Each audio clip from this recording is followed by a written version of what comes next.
Good afternoon students. Today we are going to start electric Lorentz force. Electric Lorentz force क्या होती है? तो देखिए इसका डेफिनेशन हम लिखेंगे.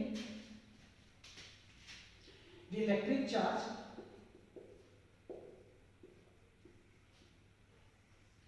when placed in an electric field, कहता है कि जब इलेक्ट्रिक चार्ज को जब आप प्लेस करोगे इलेक्ट्रिक फील्ड में, वो क्या करेगा, वहां पे फोर्स एक्सपीरियंस करेगा. It will experience a force जिसको क्या कहेंगे, called electric Lorentz force. Electric Lorentz force. तो जब भी आप किसी इलेक्ट्रिक चार्ज को प्लेस करते हो इलेक्ट्रिक फील्ड में, वो वहां पर एक फोर्स एक्सपीरियंस करेगा, that is called electric Lorentz force. अब मान लीजिए अगर हमारे पास if Q is electric charge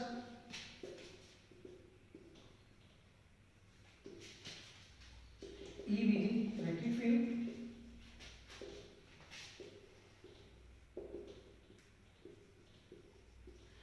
E है electric field और आपका FE जो है be the electric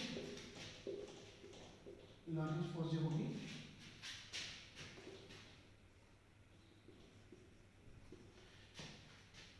ठीक है, देन आप लिख सकते हो एफ ई जो होगा इलेक्ट्रिक लॉरेंट्ज फोर्स क्या होगा, क्यू इंटू ई.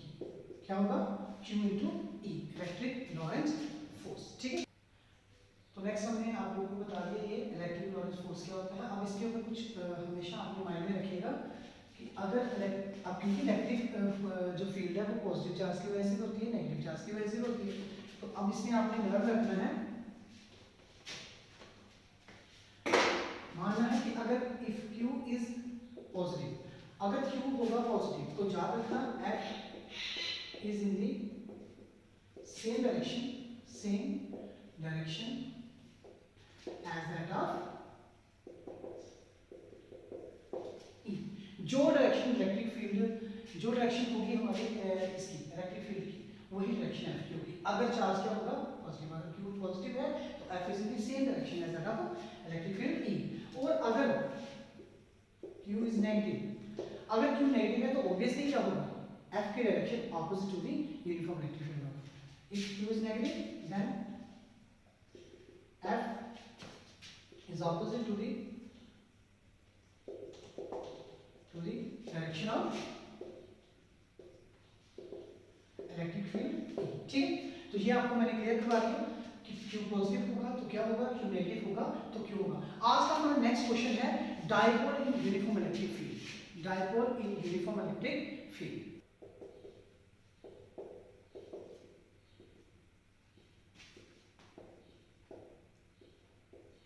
नेक्स्ट हमारा क्वेश्चन है dipole in uniform electric field. It's a important question.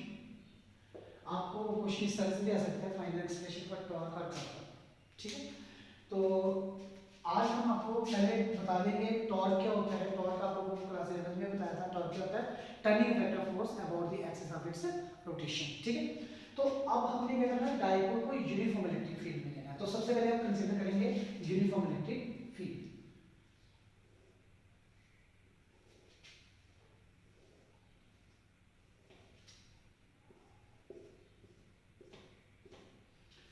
मान लीजिए हमने यूनिफॉर्म इलेक्ट्रिक फील्ड ले ली.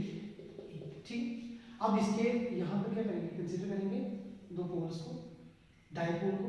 और डायपोल में आपके पास एक, आपको पता है, एक पॉजिटिव चार्ज होता है और एक क्या होता है, नेगेटिव चार्ज होता है. तो जैसे ही हमने पॉजिटिव चार्ज रखा, डायपोल का रखा यूनिफॉर्म इलेक्ट्रिक फील्ड में, तो ये पॉजिटिव चार्ज क्या करेगा, इलेक्ट्रिक लॉरेंट्ज फोर्स को इंट्रोड्यूस करेगा और ये भी क्या करेगा, इलेक्ट्रिक लॉरेंट्ज फोर्स को. लेकिन अभी हमने बताया कि अगर चार्ज पॉजिटिव है तो इलेक्ट्रिक लॉरेंट्ज फोर्स जो वहां पर ज्यादा होगी उसकी वही डायरेक्शन होगी जो डायरेक्शन यूनिफॉर्म इलेक्ट्रिक फील्ड की होगी. ठीक है, अब ये कौन सा है, नेगेटिव चार्ज की वजह से, तो यहाँ पे डायरेक्शन F क्या होगा, नेगेटिव. तो यहाँ पे direction opposite to the uniform electric field होगी. ठीक है, और यहाँ पर आप लोगों को पता है डायपोल मोमेंट की डायरेक्शन क्या होगी, नेगेटिव से, डायपोल मोमेंट जो P रहेगा उसकी डायरेक्शन ऑलवेज क्या रहेगी, negative charge to positive charge. अब मान लीजिए कि जो डायपोल मोमेंट है वो makes an angle, dipole moment makes an angle theta with uniform electric field. मान लीजिए यहाँ पर जो डायपोल मोमेंट है वो कौन सा एंगल यूनिफॉर्म इलेक्ट्रिक फील्ड। अब इस पॉइंट को ए मान लीजिए, इस पॉइंट को बी मान लीजिए और यहाँ पे एक परपेंडिकुलर ड्रा कर लीजिए, ठीक है। यहाँ पे परपेंडिकुलर ड्रा किया, यहाँ पे इस पॉइंट को सी मान लीजिए। अब आप लोगों को पता है कि यहाँ पर इस चार्ज की वजह से जो फोर्स पैदा होगी वो कितनी होगी, इस चार्ज की वजह से कितनी इलेक्ट्रिक फोर्स पैदा होगी, F पॉजिटिव में कितनी आएगी, ये आएगी QE, ठीक है। और जो F नेगेटिव होगा that should be equal to minus QE, क्योंकि ये इलेक्ट्रिक लॉरेंस फोर्स है नेगेटिव चार्ज की वजह से और ये इलेक्ट्रिक लॉरेंस फोर्स है पॉजिटिव चार्ज की वजह से। अब देखिए जो मैग्नीट्यूड होगा नेट फोर्स जो होगी नेट फोर्स ऑन डायपोल, जो मैग्नीट्यूड होगा नेट फोर्स का वो गिवन बाय क्या होगा, मैग्नीट्यूड ऑफ नेट फोर्स क्या होगा, magnitude of the net force is given by, वो क्या होगा, F नेट होगा। F नेट किसके इक्वल होगा, F positive plus F negative, net force होगी तो नेट फोर्स क्या है QE माइनस QE, ठीक है। एक पॉजिटिव फोर्स है और एक क्या है नेगेटिव फोर्स होगी माइनस Q चार्ज की वजह से और ये पॉजिटिव Q प्लस Q की वजह से, तो ये कैंसिलेशन होगी। टोटल कितनी F नेट कितनी आ रही है।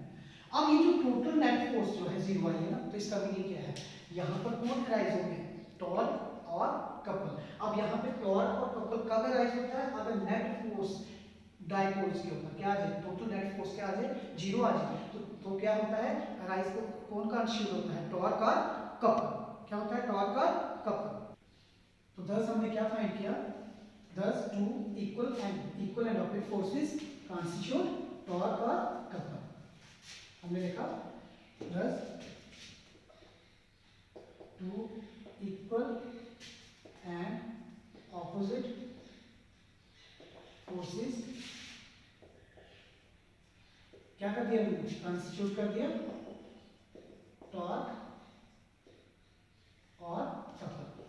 अब देखिए जो यहाँ पे टॉर्क और कपल पैदा होता है वो क्या करेगा, tends now the couple tends to rotate the dipole in clockwise direction and align the dipole in the direction of uniform electric field, ठीक है। कहने का मतलब ये हुआ कि आप क्या करेगा, जो डायपोल जो आपने वहां पे टॉर्क और कपल को प्रोड्यूस हुआ है वो क्या करेगा, वो डायपोल को क्लॉकवाइज डायरेक्शन में अलाइन कर देगा in the direction of electric field. अब यहाँ पे जो टॉर्क होगा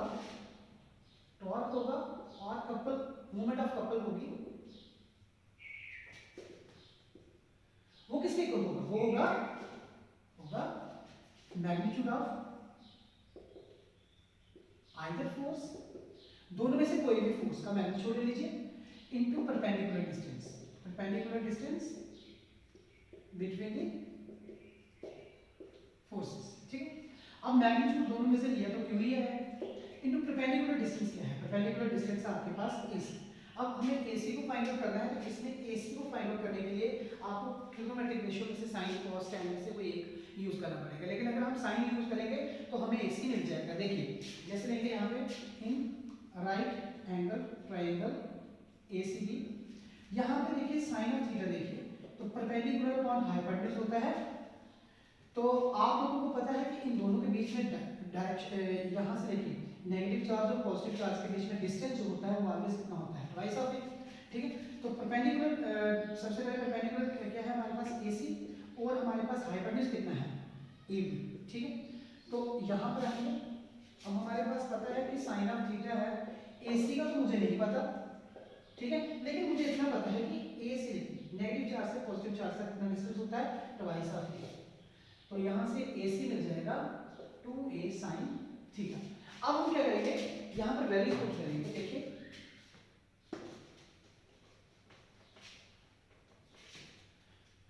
ना हमारे पास जो टॉर्क है, टॉर्क को इस तरह से डिनोट करते हैं, आपको बताया होगा हमने QE into AC। What is AC? AC हमारा 2A sin ऑफ थीटा, ठीक है।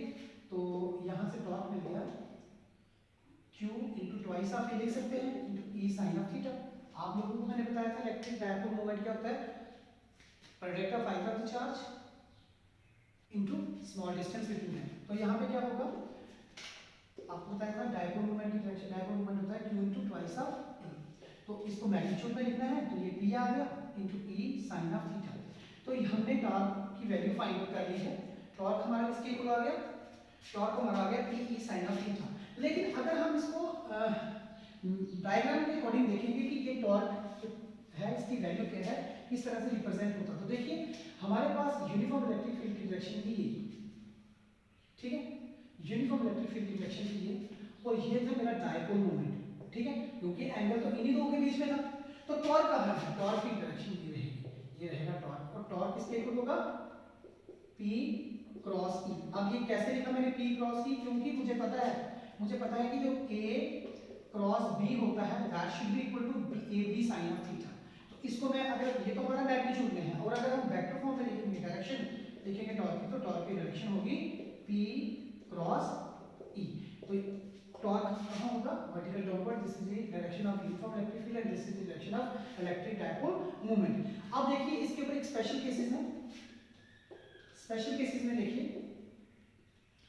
स्पेशल केसेस में आता है, अब थीटा आपके पास है, थीटा जहां तो जीरो होगा, जब जीरो होगा तो डायपोल मोमेंट की और इलेक्ट्रिक फील्ड की डायरेक्शन सेम रहेगी, वहां पे जीरो क्या रहेगा, वहां क्या रहेगा theta, when theta zero, that is P and E are parallel to each other, parallel to each other कह सकते हो, जहां आप कह सकते हो are in same direction or are in same direction,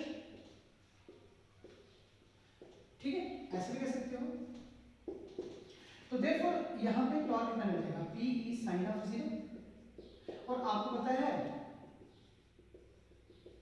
क्या पता है कि sin of 0 कितना होता है, साइन ऑफ 0 होता है 0। तो देख लीजिए, no torque will act when theta is 0, no torque will act when theta is 0।